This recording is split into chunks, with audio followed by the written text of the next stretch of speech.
Kruk, author and illustrator of Leo Gray and the Lunar Eclipse, and today I'm going to delight you with a little read of Chapter 1 of the TV. The Greys were not your typical family in the year 2113. In fact, some would go so far as to say that the Greys were Z-typical. While most families in the small suburb of Riverdale enjoyed the luxury of robotically maintained homes, self-flying cars, and ozone-protective clothing, Mr. Gray believed his family didn't need to dabble in likes of such modern things. Why, all that high-tech stuff, one would presume, gave poor Mr. Gray a great deal of anxiety. The family owned a local clock-fixing shop, Minutes and Widgets, a few blocks down the street from where they lived on Sylvan Avenue. Minutes and Widgets was the last place on earth where one could find or fix ticking antiques, and undoubtedly so, sales were dwindling. These days, all anyone seemed to ogle and boggle over were trendy holographic timepieces and flashy optical reflectional screens. It was only the occasional collector looking for a rare pocket watch or swatch that made the Greys a decent enough penny to keep the small store running. Mr. Gray himself was a rather ponderous-looking fellow, to say the very least. He was round like an eggplant, with large outstruck ears and a good-sized gap between his two front teeth.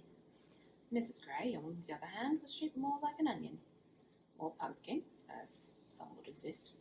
She half-willingly entertained a head full of frizzy blonde curls, a tiny round nose, and eyebrows plucked too thinly. Together, Mr. and Mrs. Gray had two children, one 10 and the other 2 years past 3. The younger, Lily, was the mirror image of her mother, and had recently acquired the rather pestilent habits of sneaking off with her brother's things and asking questions about everything. The elder, Leo, whom our story is about, was luckily a notch more discerning.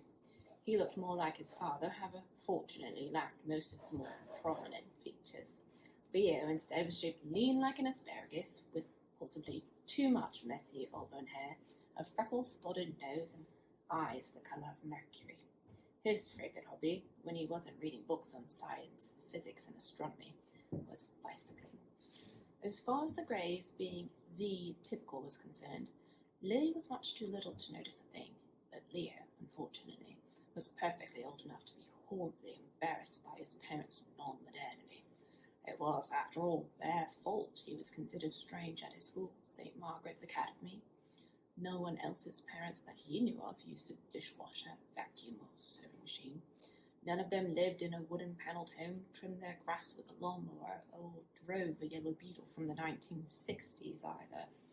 This, of course, made Leo extremely grateful to wear a uniform instead of just anything.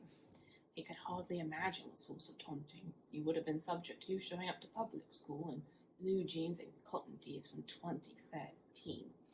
Unquestionably, in Leo's mind, there were no other parents in the entire universe more embarrassing.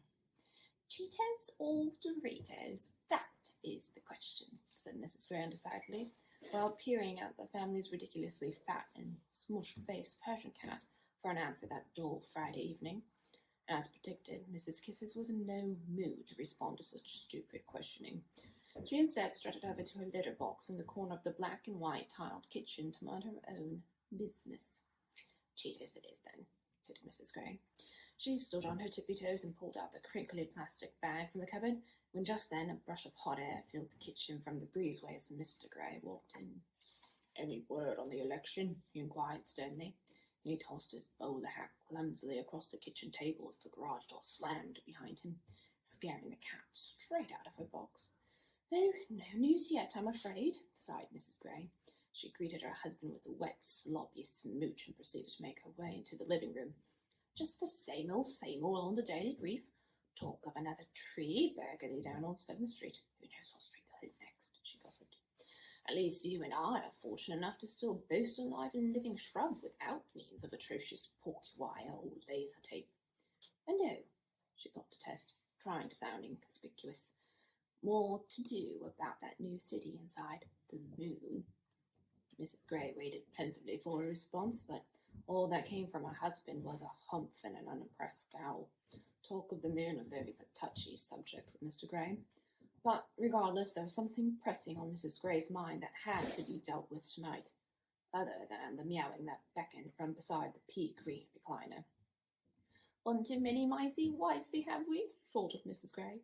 She sat down heavily and picked up the overweight lump of fur, who immediately began batting her fluffy orange tail at the bag of Cheetos while kneading her claws deep into the fabric of the armrest. Who did he think he was, anyway? A cheetah wearing sunglasses? Mrs. Kisses hissed. Meanwhile, in the kitchen, Mr. Gray was in search of a piece of pie.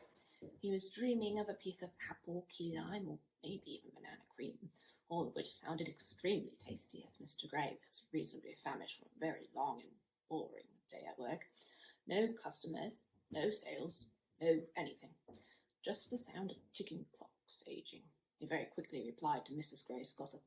"Association dues starting at 20 million Zozo bucks a year for a lunar studio." "Ho!" he snorted peckishly. "I'm sure one day we'll see that kind of moolah fixing watches." He returned his thoughts to which topping sounded yummier, chocolate chips or crumbled walnuts. If only he could find that pie. Mrs. Gray stared numbly at the television set as her husband rattled on inside the fridge. She still wasn't sure how she wanted to ask the question she wanted to ask, without actually asking it. She was almost certain his answer would be a no, or maybe more conceivably a no, absolutely not. But there was no more putting it off. So she began by suggesting, lightly, "I suppose we'd better start selling newer things then, if we'd like to find our son a nest up there before the big—" She stopped, deciding it better to go a less direct route, and started over. "You know Miss Wits?" Mr. Gray frowned at the name. "Yeah, what about her? Has she and everyone else around here found some magical avocados to get to the moon?" He puffed irritably, still scrimmaging through the leftover tuna casserole and cans of Coke in search of something sweet. "You know what I said about talking to that lady? I still think we should have sent Leo to the public school. At least there the teaching bolts wouldn't be so rooty-snooty." Expecting compliments from a robot during parent-teacher conferences, dear, isn't any less snooty, said Mrs. Gray, licking her orange-crusted finger, still pondering the question that needed to be asked. "They're not programmed to be as cordial as you or me." "Well, that's still no excuse," Mr. Gray continued to grump, having finally spotted a promising-looking Tupperware container in the far back of the fridge. "It was a nice tie, and even if robots don't fancy polka dots, I don't particularly care for some bundle of wire and steel giving me advice about my son's education." However, as Mr. Gray removed the silvery foil, he regrettably realized with the aroma of week-old fish that his favorite dish was missing. "And speaking of things I don't like," he thundered and sulked all at the same time, "is not being able to find any pie." "If I recall correctly," said Mrs. Gray, "a certain someone was supposed to pick us up a can of whipped cream earlier from the store. Ever heard of any person eating pie without whipped cream?" Mr. Gray stood flummoxed at the thought. He didn't remember seeing anything about whipped cream on the pickup list. Then again, he didn't actually remember seeing any pickup list at all. He dug into his pockets as if to prove his wife incorrect, only to discover a crinkled-up piece of paper with the word "cream" smeared underneath a pile of sticky yellow goo. Right," he mumbled sheepishly, tossing the mistaken handkerchief into the trash before his wife could take notice of it. "As you were saying, Miss Wits, was it?" "Yes. Well," Mrs. Gray finally began, "like her or not, she said that the government will be having a contest for free entry."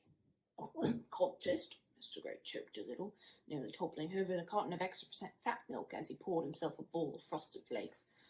"What sort of contest? I want to see how many poor people think they actually have a chance at winning their way up to the moon. Ha! What a load of gobbledygook." "Not exactly," said Mrs. Gray, dawdling with the question. "It's something, well, Miss Wits thought Leo would be good for." She couldn't possibly tell Mr. Gray the whole thing was, in all actuality, her very own idea. At least not now, anyhow. It was already being difficult enough without any pie. However, at the sound of his wife's suggestion, the carton of milk came crashing onto the counter. "Oh, Leo," Mr. Gray thunderously scoffed, hurtling himself into the living room with his bowl of frosted flakes splashing alongside. "Participating in a contest for the government? For what?" "Oh, You know how he is with all that sciencey stuff. Mrs. Gray started to fret as Mr. Gray sank uncomfortably into the custard yellow couch. Why, Miss Witts thought he might just have a chance at winning, as it's a science contest, a very prestigious science contest at that. Even the Lunar President is said to make an appearance. But sporting her husband's forehead beaming redder than a cherry, Mrs. Gray realized that she needed to be much more persuasive and much more clever if she was going to get Mr. Gray to agree to their son partaking in any government competition. And so she pressed on more tactfully. I suppose they're looking for the next Junior Einstein or some such thing for that accelerated school of theirs, the Lunar Academy.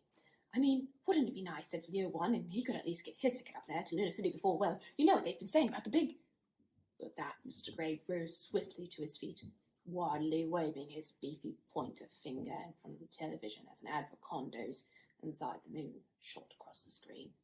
You see that man there on the TV, Gerald Dillick, he barked bitterly. Don't let his suave hair, pearly white teeth, and cool-looking space clothes make you think life would be any better for our son up there. And the big... well, I don't even want to say it. But you know as well as I do that it's all a bunch of horse talk. It's all because of that President so-and-so trying to force everyone on this planet to give away their hard-earned pennies so he can build his little dream city. Pennies? Mrs. Gray chimed in innocently. Oh, you know what I mean. Pennies, Thursday box, same thing. Either way, up there it's not here, and it's certainly not where our ancestors imagined us to be. Yes, of course, it's nice and new and filled with fantastically fantastic things, but mind you, Lucy, unless the big you-know-what actually happens, Lunar City is no place anyone in my family will be going, Mr. Gray said furiously. Just then, a small murmuring came from down the side hall in response to all the loud conversing. Mommy, a pigtail-headed 5-year-old said with a whine and a pout, entering the living room dressed in bright pink bunny pajamas with her battered and stitched teddy, Mr. Winky. I can't catch any sleepy pies. Oh, lily lumps and bumps, baby Mrs. Gray, shooting her husband a dirty look. What are you doing up? Mommy here will try to keep Daddy more quiet. Now run along and get back to catching your sleepy pies and cakes. Try to catch Mommy one of those yummy cinnamon pastries for the morning, would you? And ooh, maybe a nice warm cappuccino too. Oh, and don't go waking up your brother, she continued with an unfortunately telling smile. Leo has a very big day tomorrow. However, Mrs. Gray didn't catch her slip of words. A big day? Questioned Mr. Gray as Lily waddled back to bed. If there was anything that Mr. Gray hated more than the government, it was secrets. Oh, you know, faltered Mrs. Gray. Her mind raced to think of something to say. However, as she sat there, trapped between Mr. Gray's demanding glare and Mrs. Kiss's tail swatting past the ad for Lunar condos, she simply couldn't help but want for her son to get his ticket up there, especially for all the talk of the big... Why, she couldn't bear to think of it. And it was with that thought that a very dishonest, yet somewhat practical idea flooded into Mrs. Gray's head. Mr. Gray didn't need to know about Leo entering any sort of government competition. In fact, if Leo won, she could simply tell him that she, herself, had acquired the ticket at a lotto or street fair. He'd never have to know that Leo had ever participated in a government competition to begin with. Yes, of course, Mrs. Gray smiled cleverly to herself. It was the perfect idea. And so she lied. Leo has a... she thought for a second, tapping on her tooth. A tooth appointment, suggested Mr. Gray. A tooth appointment, saying Mrs. Gray with revelation. Yes, he has one of those tomorrow morning. As I was saying, Mr. Gray continued to grumble, poking around at the remote. There will be no government competitions for anyone in this family, especially contests to go to that ridiculous school inside the moon. However, as Mr. Gray removed the back of the remote, he soon found the batteries, much like his piece of pie, were conveniently missing. Life, tranquility, stress-free economy. That's the motto of Lunar City, rang Darrell Dillick's voice smoothly over the television set as Mr. Gray got up to bop the receiver and Mrs. Gray sat there, daydreaming about how envious Marge Hooligan and Sally What's-Her-Name from down the street would be to find out her son would soon be on his way to the moon. Little did Mr. Gray know that a compassed entry for Leah had already been arranged. So that's the end of chapter 1. I hope you enjoyed it. If you did, please go to leograybooks.com and you know what to do. Find a button, click a button, get a book. Ta-ta.